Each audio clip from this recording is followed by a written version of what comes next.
Hi friends, welcome back to my channel. My name is Vicky and I just wanted to come on and give you guys a little update as to what's been going on. I know I haven't uploaded in the last month and I do apologize. To let you know, the end of September we got to evacuate for Hurricane Ian. I live in the Tampa Bay area where it was supposed to hit dead on and we were under a mandatory evacuation. So Monday the 26th, in the middle of working, I was trying to make a plan of action, or implement my plan of action basically, because we knew it was coming, and try to find a hotel that took cats, which for those of you who don't know, if you do travel with cats or pets of any kind, Best Western is honestly the best, the most pet friendly that I've found. So I ended up just, quickly booking a Best Western. And we took off with both of our cats, my son, and the car packed with food, water, whatever clothes we could carry, anything important with us. So it took us about 2 hours to get there. We left around 9. We got there,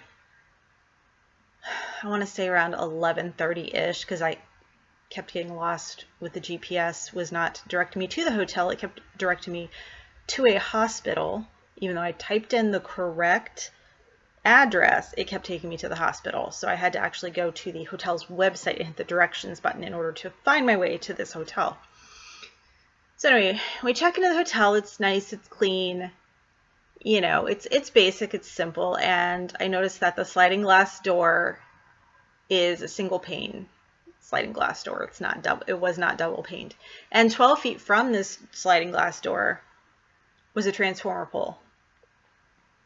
And so my son and I, we looked at that and we're like, okay, well, we just have to be cognizant of, when the wind picks up and it gets really bad, to just go huddle up in the bathroom with the cats, because if that transformer blew, we were pretty sure it would shatter the glass. So we basically spent 5 days in Orlando, and the first couple of nights we were watching the news nonstop. And when the morning before it hit, just before it turned, I believe it was 2 miles per hour wind speed short of becoming a Category 5. Now, I'm a Florida girl. I'm used to tropical storms, tropical depressions. I've been through a Category 1 through 3. I've never been through a 4, almost a 5 hurricane. This was terrifying. And I knew if it hit the Tampa Bay area dead on, I'd lose my house. I'd lose my condo. Even though I'm on the second floor, the water would have risen high enough to come in. So again, we were like 24/7 glued to the television, trying to just make sure we knew what was going on. And it finally turned. And it turned and headed straight toward Orlando, but not without basically tearing apart Southwest Florida. If you have not seen the photos, they are devastating. It can happen to anybody. You can lose your home and everything in the blink of an eye. I urge you, if you have not done so already and you have the means to please donate to a reliable resource in that area that will be helping the Southwest and Fort Myers area. We've had a lot of restaurants and places here in the Tampa Bay area that have been basically loading up supplies, water, food, baby items, clothing, you name it, to take down there. And, they'll rebuild, but it's going to take a long time. If you ever remember when Hurricane Andrew hit Miami many years ago. The funny thing about Ian is that he took almost the same exact path as Hurricane Charlie did in 2004. And I left Tampa to go to Orlando. You think I'd learned that the first time. And here's another little bit of trivia for you if you didn't know too much about this storm. This storm was 200 miles wide, and at one point they were showing us the cloud coverage from the storm on the map, and you couldn't see the state of Florida at all. It was like Florida was just gone. But Hurricane Charlie, the size of it compared to Ian, Charlie fit inside of the eye of Hurricane Ian. That's your comparison right there.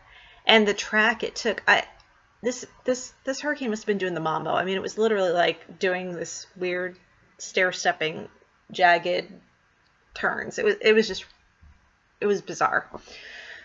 So 5 days in a hotel, a lot of peanut butter sandwiches, because our hotel didn't have a place to go eat at, and it wasn't safe to venture out, and nor did I really want to go try to figure out who was and who wasn't open. So the night the hurricane hit us, we took our cats and we filled up the bathroom with as much food and water as we could fit in there with all of us.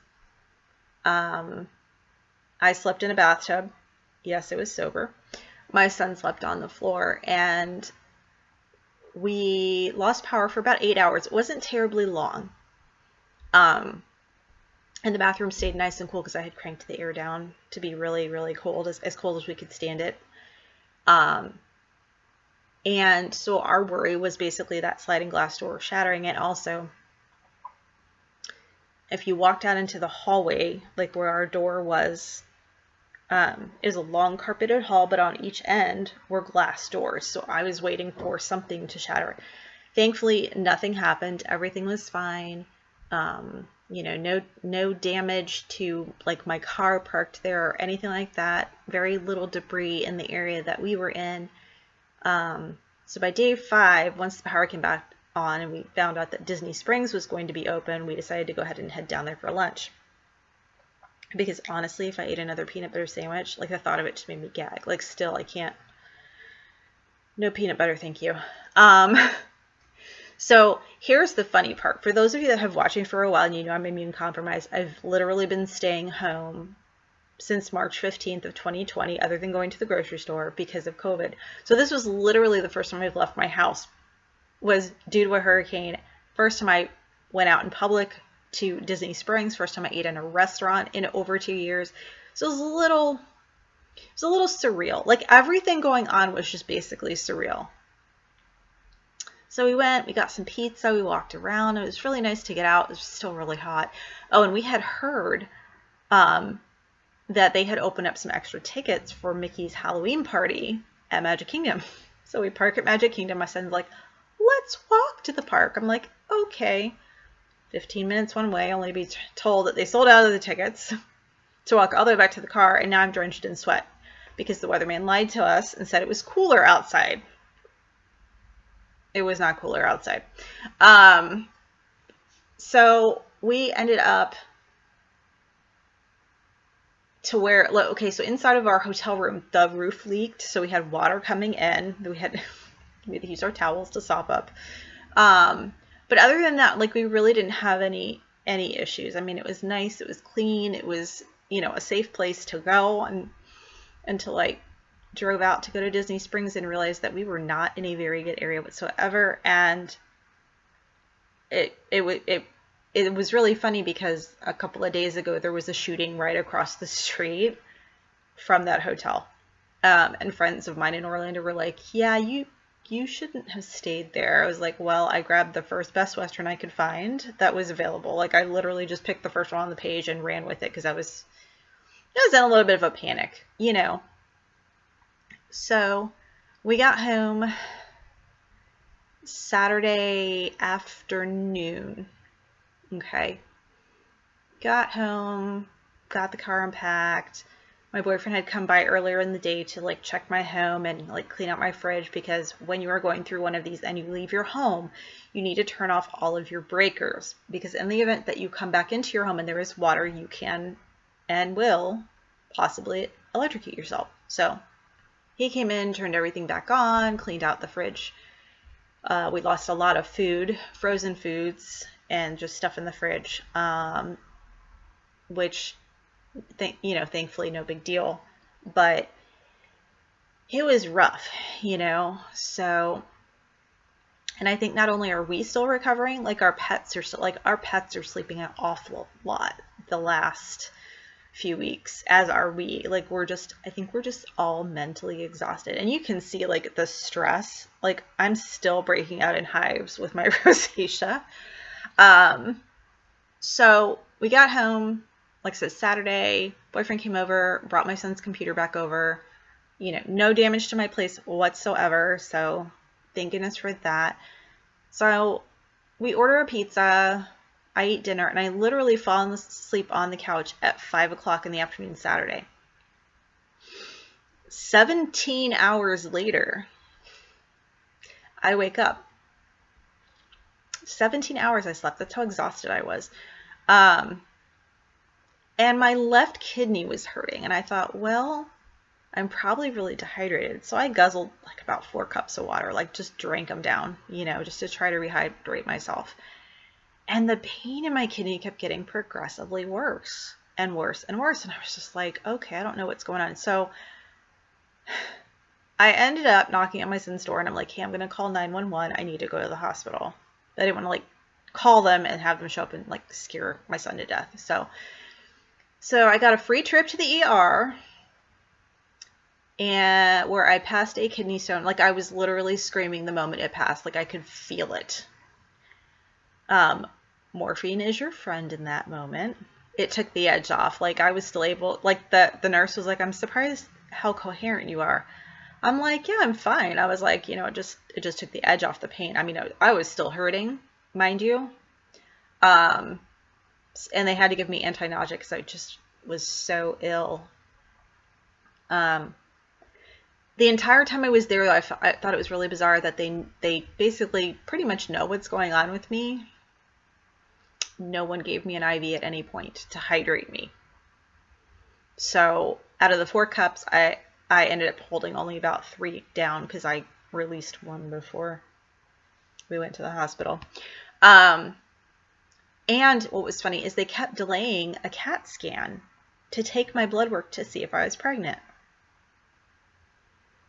Y'all, I hit menopause in 2017. And there's not a lot going on in any other department, so that would have to really be a miracle of God. Just saying. Just saying.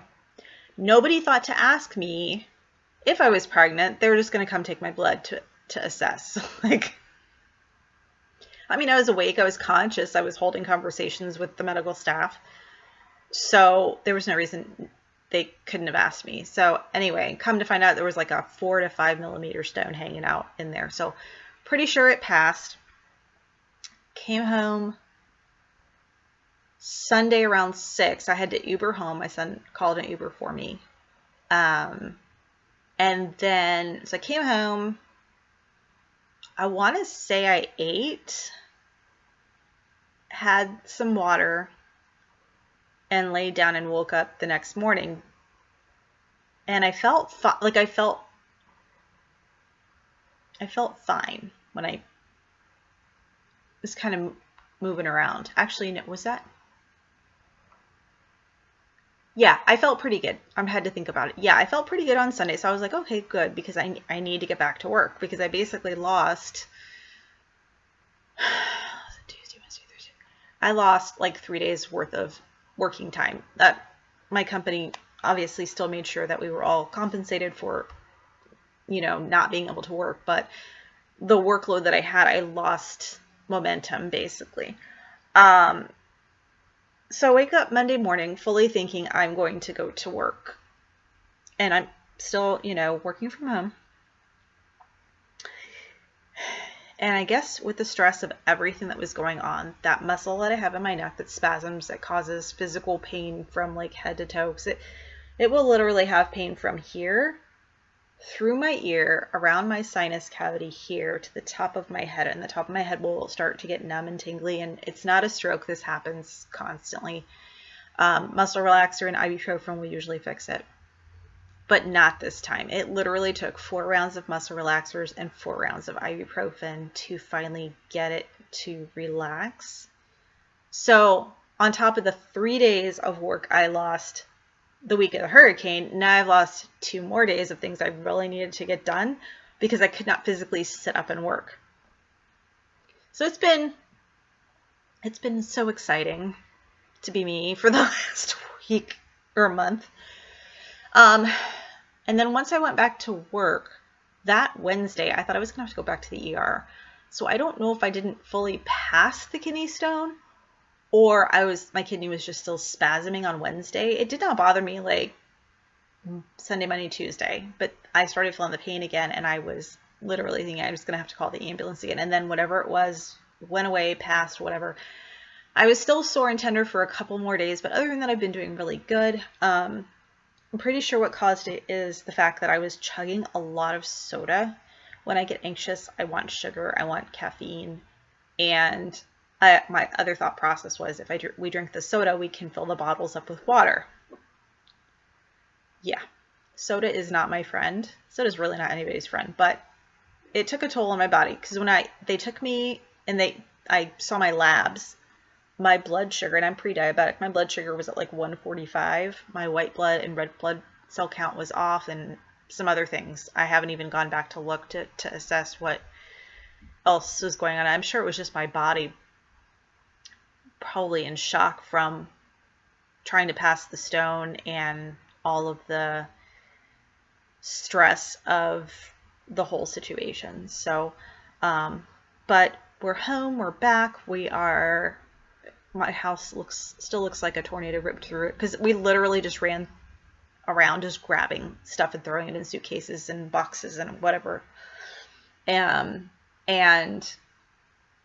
I just I've not had the energy to clean because I'm still so mentally exhausted. And I feel like today's the first day in almost a month that I have not felt that way. Like I still feel mentally exhausted, but not to the point of like, let me get up, work, and then feel like I need to just crawl back in bed and sleep for 12 hours. Like I've gotten past that, but there won't be any other videos this month. So look for the next video on the first Thursday of November, because I will have some updates for you that I literally have not been doing. I did my makeup twice in the month of October. Yeah, twice. 3 times maybe? 2 or 3 times. Like not a lot. I've not been doing my skincare. I mean, I've been showering obviously, but that's about the gist of it. Showering and brushing my teeth is about all I could do. And I am just, really grateful for everything that I have and that I didn't lose my house. Like I said, I'm really just shocked still about going through something like that. Now here's the funny part. If you also have not watched the news, somebody won the Mega Millions lottery down in Fort Myers. We don't know who yet, and I'm hoping that whoever won that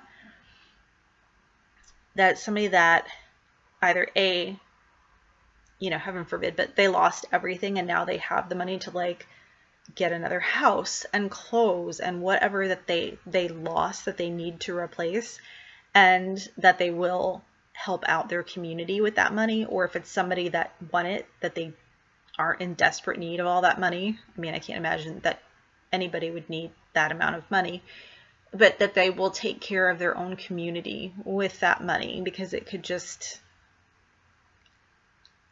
be such a game changer for those that lost everything. So anyway, that is it on Ian. That is my health update. I think in a little bit I am going to take a very long hot shower.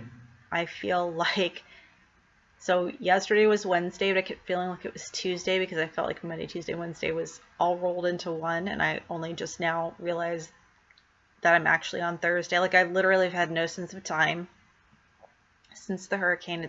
I think I've just been on autopilot where I like get up, sit at my desk, work, eat, sleep, repeat. I haven't been really watching television. I've been doing a lot of reading. I do watch y'all's videos. In the evening when I lay down for bed, I watch a couple of videos until Mr. Finn climbs on me and tells me it's time for bed because he's the little boss. And he's all curled up over on his blanket right now. But, he did really good. And our oldest, Judy, she's 13. She'll be 14 in July. They both did really good as far as being transported in a car for that long and staying in those carriers for as long as they did. I mean, I know I didn't sleep much because Finn was constantly calling to me pretty much on and off the entire night because he's so used to sleeping with me. But we couldn't let them out in the room because like the beds were on a platform, but the platform only went so far, and then there was a gap between the platform and the wall. And I didn't know if that was actually like just a space they could walk through and we could still easily grab them, or if there was a hole somewhere they'd get into and we couldn't get them out. So we did not let them roam around the room whatsoever. But they did good, and for the first, I would say 2 or 3 days, they were pretty clingy with my son and I, you know, but it's all good. And I have one more thing to tell you. It is official, you guys. As of Saturday, I turned 50. 50. What? Like, I don't even know how I got here. Like, 50? Truly, I don't feel 50. This is not going to stay on my head. I gotta wear it at least once. Because the intention was actually to wear this to, you know, Disney World for my 50th birthday and take a picture in front of the castle that says 50. Because, like, what a great photo. I don't think that's going to happen. But that's okay. I'll wear my tiara anyway. So, anyway, that is it for this video. Just wanted to give you guys a life update. If I have missed anything important in your videos, any Project Pan updates, life updates, Project Wax updates, any kind of updates, please comment below. Let me know, you know, what to watch, because I feel like I'm about 2 months behind on watching everybody's videos. So if I missed anything super important, definitely let me know. I will see you in about 2 weeks with some updates on my whole collection, Project Pan. Project Wax is probably not going to be updated, just to kind of give you a little bit of information about that. I've been really concentrating on using up one of my Bath & Body Works room sprays before it got cold, which we got our cold snap last night. I woke up this morning, it was 68 degrees in the house, so I actually had to turn on the heater.